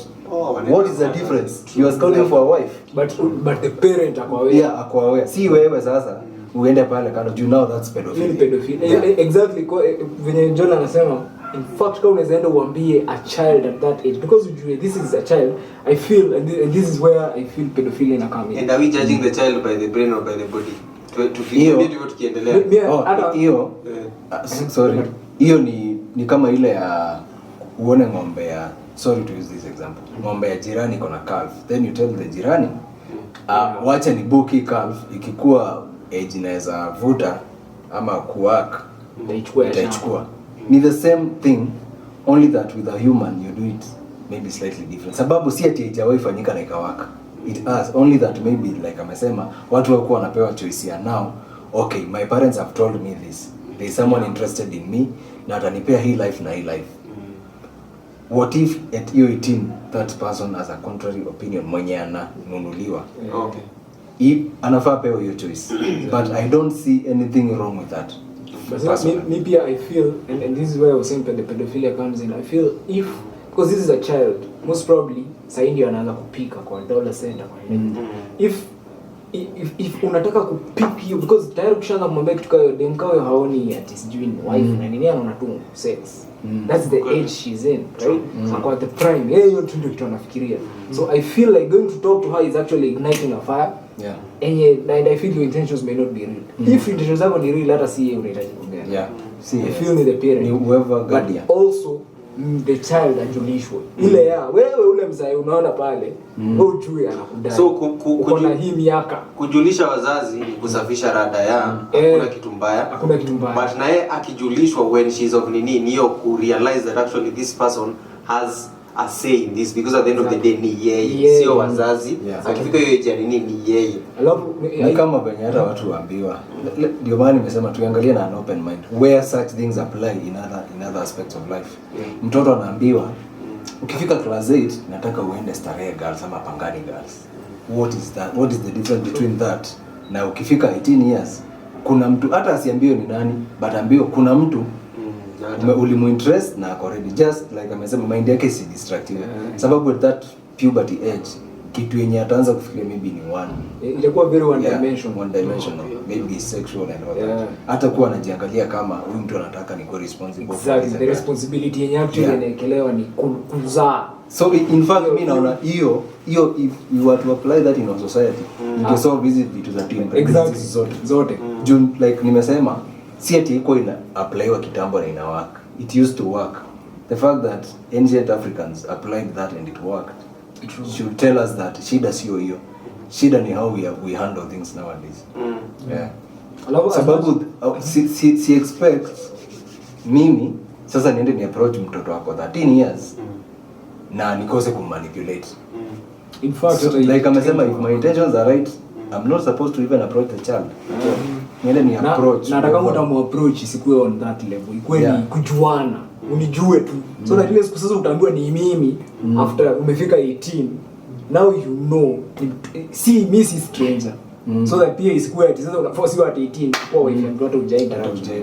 Only thing ikuwe interaction yenu ni if now the man is grown enough, in my opinion, kuona kuelewa that hapa hivi interaction yako na udem, then mimi sio kumkatia. Sio tunaenda kumkatia, ni kama venye tu unajuana na mtu kwa kanisa, you don't know them because you want them. Ni ile ya roho safi, habari yako mzuri. To be honest, sometimes hata inaweza kuwa unamdai, but intentions zako in that moment ni more of kumjua, because unajua limits zenye yako na everything. So I feel, and then I feel that inaweza kuwa something inaweza work in that world, and I feel this is why it works in the Arab world, because the lady has time to prepare. Like she ameambiwa kitu at 13 for 5 years. She knows she could be someone's wife for 5 years at 18. So akona 5 years to think about this, to grow into the idea, to grow. But the time anafika 18 hata akisema no, it's a very informed no. See no too because you know because niko na hii and inafaa respect you. Okay, I thought that would be important. You're saying something. I feel to the eyes of the society, whether you have good intentions ama like they'll always see kuna bad intentions. Yeah. Ni mwanaume mgani anataka kukua tu ati abuki, like I get my tunaishi in a very weird, and that's why when you mesema I solely stick on your point here. Inafai kuwa fair between wewe, the family and the girl. If the society knows about it, then me and Amina that tusema if somebody there intentions zake si right in that dealing, somebody intentions zake si right, because hiyo ni kitu I feel venye tu unasema in order to work the social problem, just be straight up with the parents and everything, because there's no parent anaenda kuchomea mtoto wake na hakuna mtoto anaenda kuchomea wazazi wake. So kama ni hao tu nimeongea nao history hakuna kwenye. In the same way I'm joking about mtu alioa mtu fulani, hata negotiations zili happen lini, unless you are very important in that circle, you may invite yango to wedding.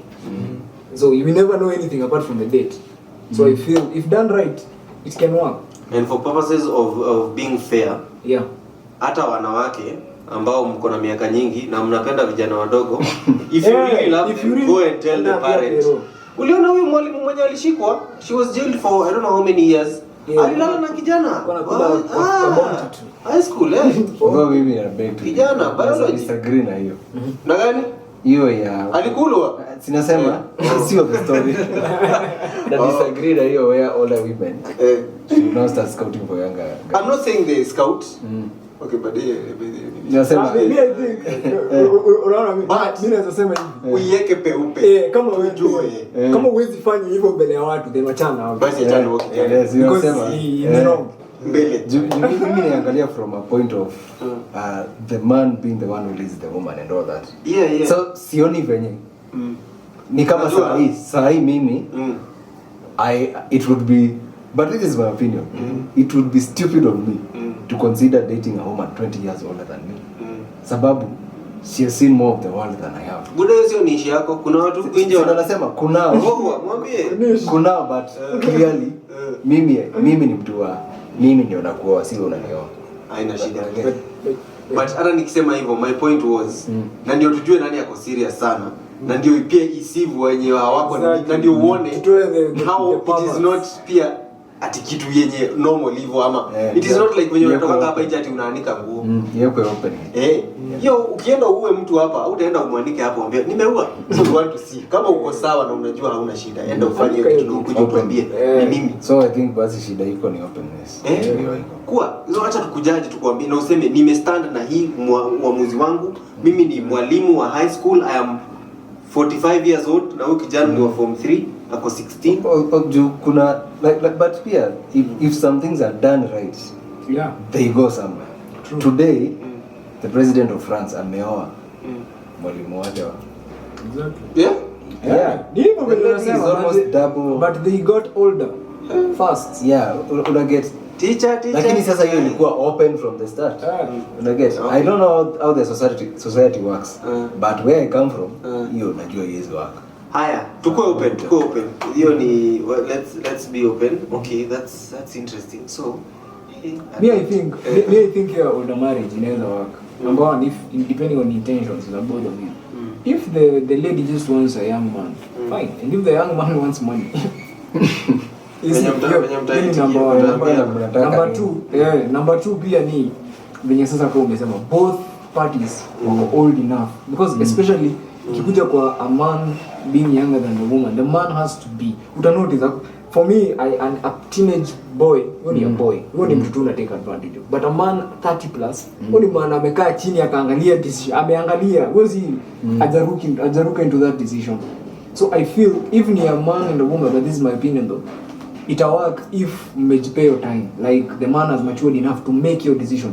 Siku because huyu boy but mkuwe ready to admit that it's a transactional, yani ni kama a transaction, you know what you want. Exactly. Hiyo sio hii the natural hadi nataka ukipea watoto you ukiinvert hizo ages sidhani itakuwa as smooth as. Okay. Haya, so tumeongea adulthood in a very weird way. Na sikuwa nafikiria tutaenda huko, but at least I think tumechambua vitu. And I also wanted us to talk about that whatever it, okay, maybe nilisikia a very bad joke, but I was because hii issue ya sijui underage marriage na sijui adults na nini, hizo ma consent na nini. It's also something that is very big when it plays to like the legalities and the cultures venye zina interact na you get, and the norms zenye tumekuja kuzoea siku hizi in our society. So this is an adult, but huyu mwingine ni kama it's a greater or a kama adult 2.0. Yeah, adult 2.0. Which brings me to this question. Adults, because kuna levels, do you think it is unfair? I had this, if you find that you're the smartest guy in the room, you should leave that room. Okay?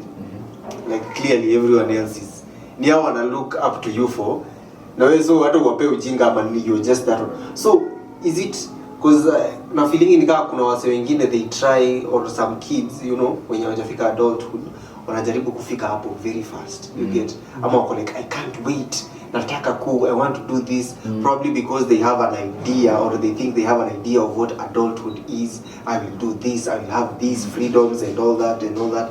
So kuna hiyo, and then kuna mwingine mwenye ameshafika ni adult but sio adult kama wale wengine, you get, probably ndio wameingia to adulthood. So my question is should people who are adults should you hang around people of the same adulthood level as you, or should you like once you realize umefika adulthood prime, umefika like hapa kama adulthood iko 1.0, mimi niko 1.5 na wengine wako 1.0, should I go ahead or should I just stick here? Like kuna levels za adulthood, si ndio? So what can you say in regards of levels za adulthood in terms of kuna mwenye hajafika na anataka kufikia haraka, kuna mwenye ako hapo ana feel ni kama hapa nafaa kutoka, I need to go to another level, or should I just stay here? Because hiyo pia ndio tunapima na responsibility. Because you can be an adult but you're not taking on the responsibilities of adulthood. So ni kama stagnate on a certain level of adulthood. So what would be your comment on that? Yeah, okay. I'd say first you should be informed on your responsibilities based on where you were brought up or your region. I'd also say maybe connecting with people who are with the same level as you, maybe mentally you're an adult, will be a good interaction for you because you have people you can relate to. Some people might end up depressed because they feel they are too different. But if you hang around these people, at least you have people you can socialize with. Because ushisikia watu wakisema ati wale watu ile group ni mature, ni watoto wako na utoto, mimi sipendi utoto, una get. And then kuna msemo mwingine anasemanga those ones are too old, wale ni wazae sana na nini, you get, they are too mature. Me I like people when you are relax, I want to have fun as nini, people like mine. So I don't know, personally me I feel you should always try and be prepared for the next stage. Mimi be prepared for the next stage before ujafika.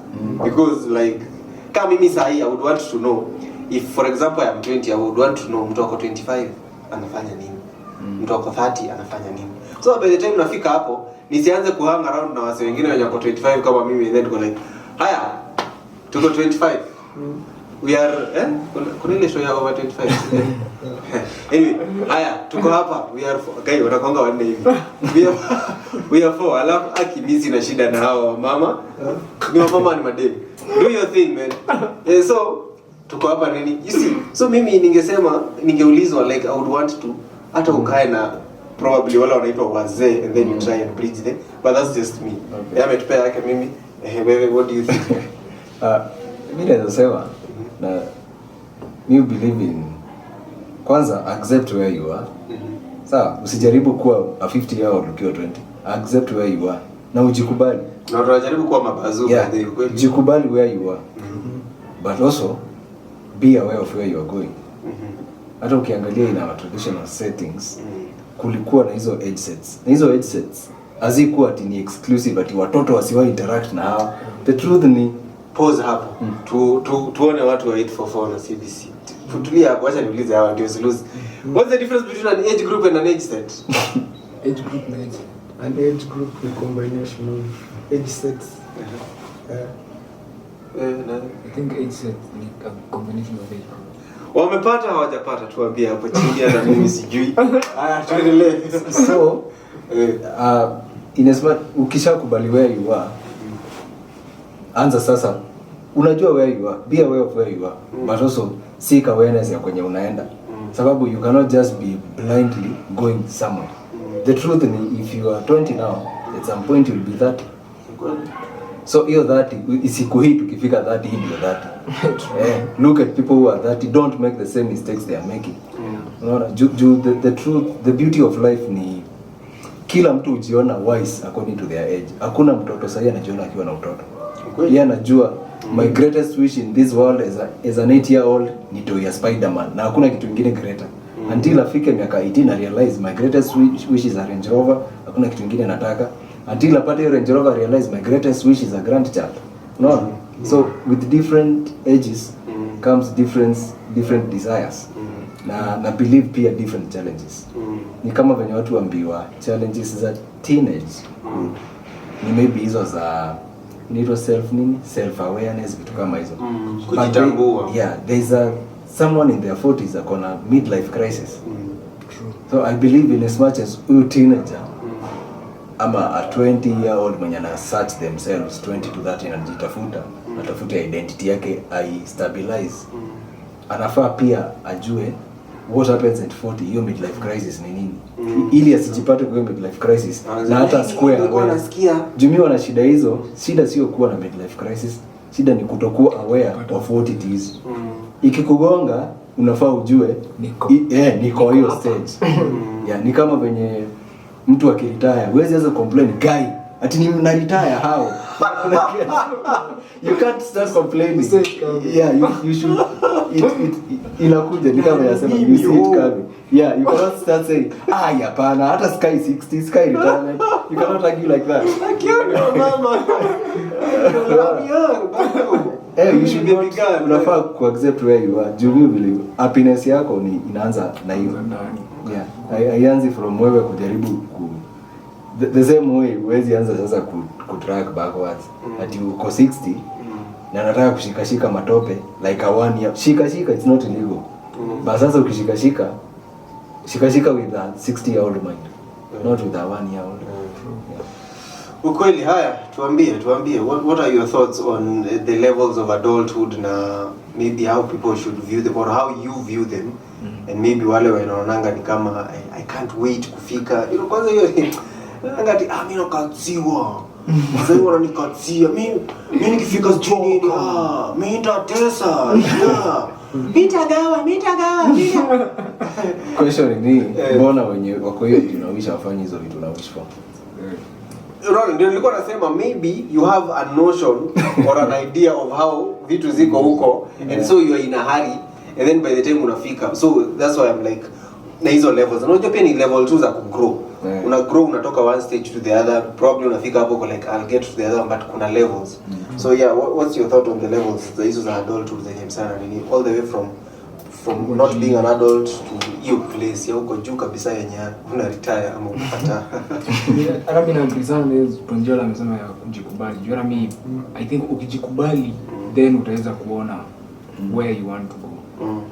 Until ujue niko kwa hii shimo, utajua nafaa kutoka. Yeah, true. So kama I feel the first step kwanza ni kujua niko hii place na clearly hii place kwanza yenye niko hata before ninanuko nini na happening hapa. So that first of all to realize iko peke yangu. If I'm depressed, you will realize there's a common thing what age yangu if ni teenagers. Teenagers wako na likelihood ya kuwa depressed. So badala ya kudeal nayo na kuwa depressed utaanza kujiuliza watu kutoka aje kwa depression. So I feel after umetoka hapo utaanza sasa kujiuliza now that nimesolve depression, where am I going next? And it is also important kujua kwenye umetoka. So I feel the first thing venye tujua ni kujikubali. Kuna quote moja ndio sikianga ilikuwa inasema every day angalia ile time uko aware ya kuspend na una spend na watu, ile si time yako, time una spend na watu, spend that 3% of that time unawase ungetaka kukua ama wako na hiyo kitu ungetaka ama whether ni sisi lazima ikuwe face, whether ni book una song, whether ni with that knowledge ya kukua hiyo place unataka kwenda 33 and a third percent. 33 and a third percent spend na wasema kwa ligi moja. Ongea nao, brainstorm so that you kind of and pass ile knowledge unaona na pia wewe consume. the other 33% spend on say wenye need your knowledge. So pia kuna wase wenye wako nyuma and see maybe ni high schoolers, maybe ni hiyo kama ile charity work, maybe sometime hata ni kupost to some shit. Kuna wase watakao muone na hiyo information ikuwe ni very relevant to them. So basically spend time yako na wase basically passing ile knowledge ushala. Spend ukiendelea nikaa ku debates and discussions so that you know what other people know, pia consume na receive more information, because every time ukiongea na wase you find kuna kitu huko unajua every time, na pia the other time learn basically to go where you want to go, so that hakuna venye ulikuwa unasema hakuna kitu kwa life inafai ku surprise me even though me wanna, especially for adulthood. For me a responsible adult ni msemo mwenye kila situation na kunayo. Si ni whether ni situation dire aje, whether ni nini anaweza ihandle. So okay. I feel for me acha tu summarize hivi. Adulthood ningesema venye ninaweza sema ku handle adulthood ni ku split time yako hivi. Kitu na learn na wale wase uko around na wewe, wale wase una build now, for example kama venye tu discuss things, expand on ideas and everything. The other thing ni learn, spend some time learning kwenye unataka kwenda, whether ni books, whether ni gather information to know where you want to go, whether hata kama ni kuongea na hao watu wakunia tuko nayo. And the other time jikumbushe kwenye umetoka, either by talking to others who are in that situation, see really uko depressed, or by just basically passing the lessons you've learned so far. Imanishi wewe ndio sasa unajua venye tu ulikuwa unasema I don't think pia adulthood, acha tu niseme hii, I don't think adulthood iko na mwisho. As long as you can make a choice, you can face the consequence. Sanely, as long as unaweza make your choice sanely, utaface your consequence. So as long as uko alive to make your choice, me I believe when you're adult. Now umeshapita ile age, legally wherever you can.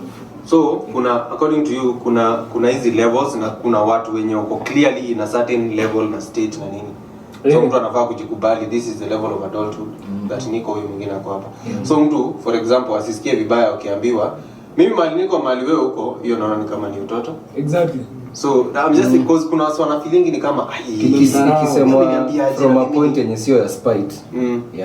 Yeah, but clearly I'm saying kama kuna levels na clearly msea kwa ahead of you, hata kama ni in terms of because adulthood iko na vitu nyingi sana, like venye tumesema responsibility na how you can manage, because kitu kingine pia tujaongea ni unaona akili ikikuwa fully grown, also how you deal with situations, how you manage your emotions, how you manage your, because kuna hii physical na thinking na IQ na EQ, emotional conscience, so how you deal with things pia iko na hiyo level. So pia unaweza angalia msee na uone venye huyu ana deal na vitu, I used to deal with vitu, I used to get angry for no reason, I used to nini, now I'm better. So wewe mwenye unaambiwa yo I used to be like you, please learn, usianze kuona very confrontational. Ananiambia hajui mimi sijui. Again, and sometimes we do that to older people, maybe sometimes your parents na nini. Mtu anaona kitu na anajua mimi if I was to tell myself this pia ningekuwa na ile reaction. So hata ukimjambia lakini shida inakuanga kupatronize watu. The moment umetokea kama patronizing someone, then it will always be received with defensiveness. Hata kama ni ile ya ni kama nilikuwa naona hii ya unaambia mtu mzee, unaanza ukiona kashosho mahali unaanza suddenly your voice changing to speak like the shosho, you are patronizing the person. She is old, not stupid. Hata yeye anaweza see through your crap, anaona chenye unafanya. In fact tuta notice hata anataka hiyo conversation iishi kama kuongelesha hata ile ya watoto wanapoekaza sasa, do you talk like that normal, hiyo you are patronizing the person. So ni of course ukipatronize msee haitawahi kama help, haitawahi appear kama unamsaidia. What does that say about your level of adulthood? Kama unaanza ku like what level yako.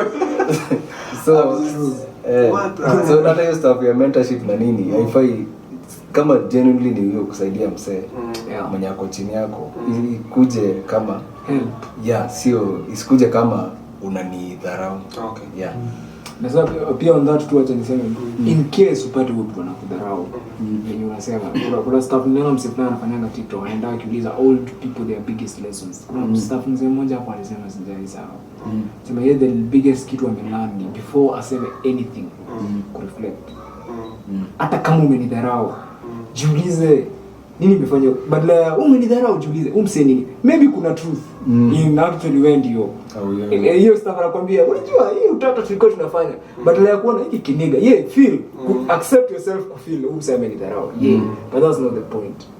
Kenya amesema iko na ukweli, kama iko na ukweli change, kama haina fuck this nigga and move on, because me I believe hiyo sasa ndio adult. Umse alisema every time na especially kitu kinakufanya ukuwe very excited hiyo ogopa, kitu kinakufanya ukuwe very angry ogopa.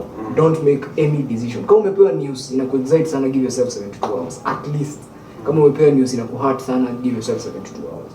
Or basically point yangu ilikuwa reflect on kila kitu, and I believe the older I get na learn the best decisions you make so far zenye nilitake time ku reflect. Nikapiga hiyo hesabu nikaona vile sana nilikuwa nasema nimetake nikajitoa kwa hiyo shimo yenye niko, nikajiuliza nataka kwenda. Basically nilireflect, nikapiga hiyo math nikaona nikifanya hivi iko na hii result, but ile ni power but sioni end goal. So wacha niende na hii yenye najua naenda wapi. Most times every time hakuna kitu shai kuja niko inakuwaga si surprise, ni excitement ya imekama. Unaona, so there's nothing that really shocks you if utaenda mentality ya hata because yenyewe ni ukweli life. Kuna watu watakudharau na hiyo ni imagine, hiyo IQ I feel hiyo ni weakness on their side. Ukiamua deal na weakness on someone else's side, buda utaisolve your shit. Hiyo ni weakness yake, na hata nikikwambia hadi kesho hutaichange until you decide niko na hii weakness. And I don't think personally it's on anyone to show you how to be an adult. Ati nikwambia hivi ndio kuwa mzee, hivi ndio kuzeeka zi. Point yangu tu nikwambia mimi I feel mnikiwa hii level hivi ndio unafaa ku behave. Umesikia? I don't think that because sana niko 30 vitu fulani zi ati ninafaa kuwa nimewazi. Weka ulio at 30, that's what your maturity level at 30 told you. Mimi maturity level yangu nikijiangalia I know I'm not old enough to handle 21. 20. Na kuna mwingine at 18 alishafeel like already. Kama ule boy fulani, kulikuwa na boy fulani Masai at 15 akona ng'ombe. Msa alikuwa amezifanya ni worth probably 15 million. At 13 ana hadingi hizo amepewa na budaki. So somebody was asking, boy akienda itishe bride, is it wrong? He can provide. So you see, nilo utaangalia situation una notice. Angalia venye unasema, angalia kwenye huko, kubali. Hauna shit, then where is your shit? Go get it. Because that's the only question you should be asking yourself. And I believe adulthood ni kurealize a lot of bullshit ni, for me now, hata mimi niseme, for me what I think adulthood for me really so far imekuwa ni hiyo ku understand the bullshit na kuiondokea. Goal ka ni ile, vitu zinakusaidia ni hizi, vitu hazinisaidii sukuma tu na usonge. Pia based on chenye anasema ya holding back for 72 hours. Nikaona na msee anasema whatever gets posted on social media, if you were to hold your post for 72 hours, umeisave tu kwa phone yako, hashtags utaweka chenye utasema hiyo picha, then wait for 72 hours ama hata 24 utapost your stuff. 90% of the things we see ungeweziona. Think of it hata hivi, uko excited blah blah here with this nini. Exactly. Hiyo tu piga hiyo picha, weka 72 ama 24 hours. 24 hours later you'll realize ingekuwa too stupid maybe to post. And then kwanza tu somebody say you realize a lot of things you tell the world is none of our business. And that's why tukikukosoa unakasirika, because it's actually hata sikudanganya kitu uli make for people, hata wakikosoa inakuaga ni publicity. There's nothing wrong. Hakuna wrong na kitu nili make for people. There's no wrong. But ukiona umepost kitu watu waka comment ikakuudhi, bro, yani ni wewe ulikuwa unapeana opinion yako. It had hiyo ni wewe feeding the world your business. So kuna kitu kibia alisimanga hata ni mquote, when you feed us your business and you interrogate it, hata ujama hadi kesho tutaendelea kuiterogate because you made it our business once you post it. So kama utaki watu waongee about your shit, your private, your love life, unataka watu wa celebrate, then tell the people that matter only when you unataka ku celebrate. Otherwise kama unaambia dunia kuna haters, and that's what it is. So unless it's making you money, haters will make you a lot of money, by the way. If what you're doing is to make money, haters watakumakia dough, because in fact the best marketing ni haters. Mambo wanasukumanga product venye ujaiona ni haters. But kama inafanya ukatch bro, at the back of your mind no, ni opinion yako umesema. Right stuff ya ukiitisha universe kitu. Unajua ndio tumezoea dunia ya you click here it happens. But the universe ndani na waki hivyo. Exactly. Umekuwa hapa, hey Mungu nisaidie nikuwe a patient person. Alafu unatoka tu hapa nje. Unapatana na mtu anakutusi. Kwani unataka universe ikufunze patience aje? That is universe now telling you. Ndio hii chance ya kuwa patient. Umeambiwa kwenda huko jinga, umekosa kupanda matatu yangu. That is the universe teaching you patience. Unaget? Sasa when you start, umeniambia unajua naweza kupiga, sasa you are not learning. Unaget? So big kama kuna kitu nimekuja ni kama nimesema yake imekuwa ya seeing through the crap na nini. Yeah. And separating what makes sense from what doesn't. Mimi ni hiyo ya hata sidhani bado naweza sema nimeachieve. Hiyo ya kurealize when it's a lesson I prayed for happening. Hiyo stuff. Sio unapo what it is. Ni kama ukiangalia hiyo situation ni kama venye ulikuwa unasema it's a point in a different podcast that whatever problem you have is a person, na maybe solution ni a person. True. Ukiangalia the things we pray for, they cannot just drop from somewhere. Ama the things we wish for, they have to ita connect vitu mingi hapa ndio zi happen for you. Ni kama venye ulikuwa unasema mtu angalie life happens for you, not to you. Ukiangalia stuff you realize whatever messed up person you met, whatever for you. Ilikuwa ikuje ni kama inakuja kukusculpt utokee venye unafaa. Ni kama life ni movie when you're starting. But when you interrupt the process with your own little mindedness, then you go back to the drawing board again. Uko hapo tu umepiga magoti, sasa God ni nini? Yet ni wewe hata huyo Mungu anashangaa sasa hapa. Kuna umesema kuna acha niwape example mbili. Hii niliona na ilikuwa kwa ile movie ya Will Smith kama katoikani. Nikiwa mdogo kalikuwa kanambia story fulani. Pursuit of Happiness. Pursuit of Happiness. Alikuwa anamwambia ati there was once a man alikuwa kwa boat akifish, then boat yake ikazama. So ofisili amezama akaambia Mungu, tafadhali Mungu niokoe. Si time yangu kudedi. Ship ya kwanza ikakuja akasema mimi nimeomba Mungu miracle, nataka miracle. Watu wanamwevia utaki yako mimi Mungu atanifanyia miracle. Ship akasema fuck ya kwanza ikaenda, ya pili same thing, ya tatu same thing. After sometimes ikaacha kukaa shaki kakawa nikambishi. Akaenda heaven akauliza God, bra, nilikuomba miracle. Mungu akamwambia nigga, I sent you 3 watu watatu bra, 3 different ships. Wewe utaki because in your head you have an idea, unataka sijui umezwe na nini ka Jonah. You don't understand that Jonah alifanywa vitu zake kivi yake na time yake. Basically ni point yenye unasema ile vitu ziko around you ndio ziutumiwa ku move to the next level. And as an adult I think one of the thing now acha mimi clarify. Si just solve shit in life, I'm solving shit every day. Nje tujua na kusema I don't think until you dead I don't think unaweza kuwa na right ya kusema nimewahi jua hii until uko na like the final script. I think ukidedi ndio hiyo ile fax ilitoka ile photocopy na mwanzo the last copy. Sasa unaweza tuambia ndio hii kitabu inaitwa TED. Unajua, so until then I don't think that hata mimi nasema nimesolve anything, but then venye tu Joel amesema all together ni the people and the things around you, the knowledge unajipea, hizo tu ndio zitakumua. Hakuna kitu kitatoka sijui wapi kuje change life. I believe the same thing. Hiyo ni kitu yenye only things around you will be used, na ni up to you kuiona. Yeah. Okay, sawa. Yanji, do you have anything like it's open for closing comments? I think but need to, because I don't think kuna any, though adulthood is a very broad topic, and probably we haven't covered everything, but at least we've shed a bit of light and actually learned a bit here and there. But if there are any other things that you feel we have not mentioned, actually a lot of things, but your input is also very important, because venye tu hatuwezi kuwa na, but very soon tutawaitanga hii site tuko tunabonga na nini. But like you can tell us your views on what adulthood is to you, what it means, how you feel about hizo systems, and what do you think the levels of, ama wewe, do you know, like, are you aware of which level of adulthood you are at, like just in general you can interrogate it. So probably Yanji na anyone else, if you have anything ya to conclude as we wrap up, because it's closing remarks. Okay, tunaweza sema ni the state or the society we live in might define who an adult is, but kuna so many factors to consider before we really call you an adult. From your definition umesema it's a point where you're grown, na tumona mentally it takes even longer. And I feel that like the levels to how long your mental maturity is Africa, because they are adults, say physically you can call them adults, but mentally out of your level. And I feel information is what will make you aware of the stage you are. And probably maybe there's someone there out there mwenye ameshapita hiyo stage, so they can explain to you how they dealt with their situation, and from there you can make your own personal decision. Yeah. Okay, nice. Kuna labda niseme adulthood si destination, it's a part of the journey again.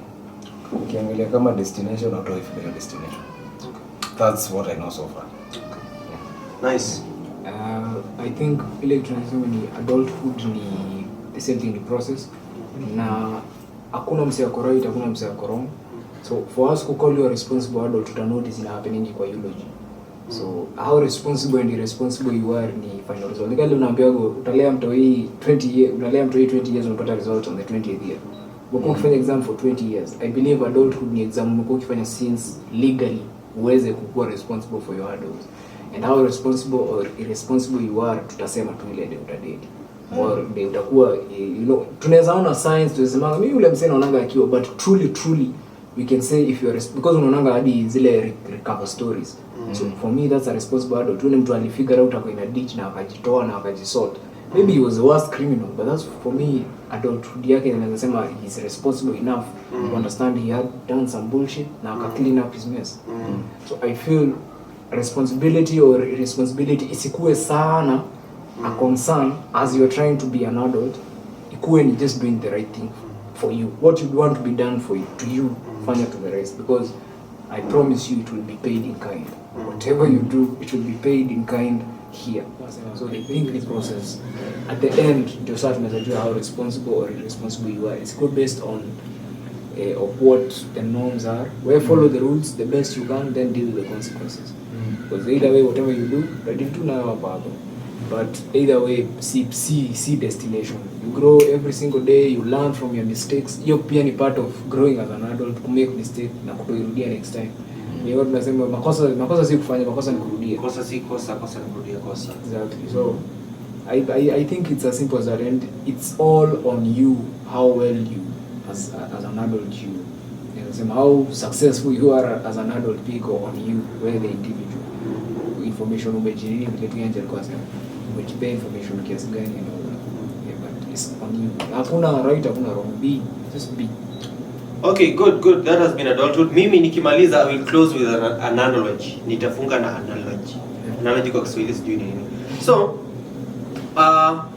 I believe adulthood, mimi nitaidefine tukimaliza na adulthood ni venye msee anajibeba. Sawa? Now imagine the whole world, every adult was a woman ama alikuwa mwanamke. For me, ningesema na kujibeba ni kila msee wa venye anajibebanga ndio, but kuna madem tu watajibeba ile ndio watahama. So kulingana na adulthood yako wewe jipime na ujue mahali uko. Yeah, this has been Say What. So until next time, tuone hiyo side nyingine. Jibebe fiti. Usijibebe tu kihama. Au sio?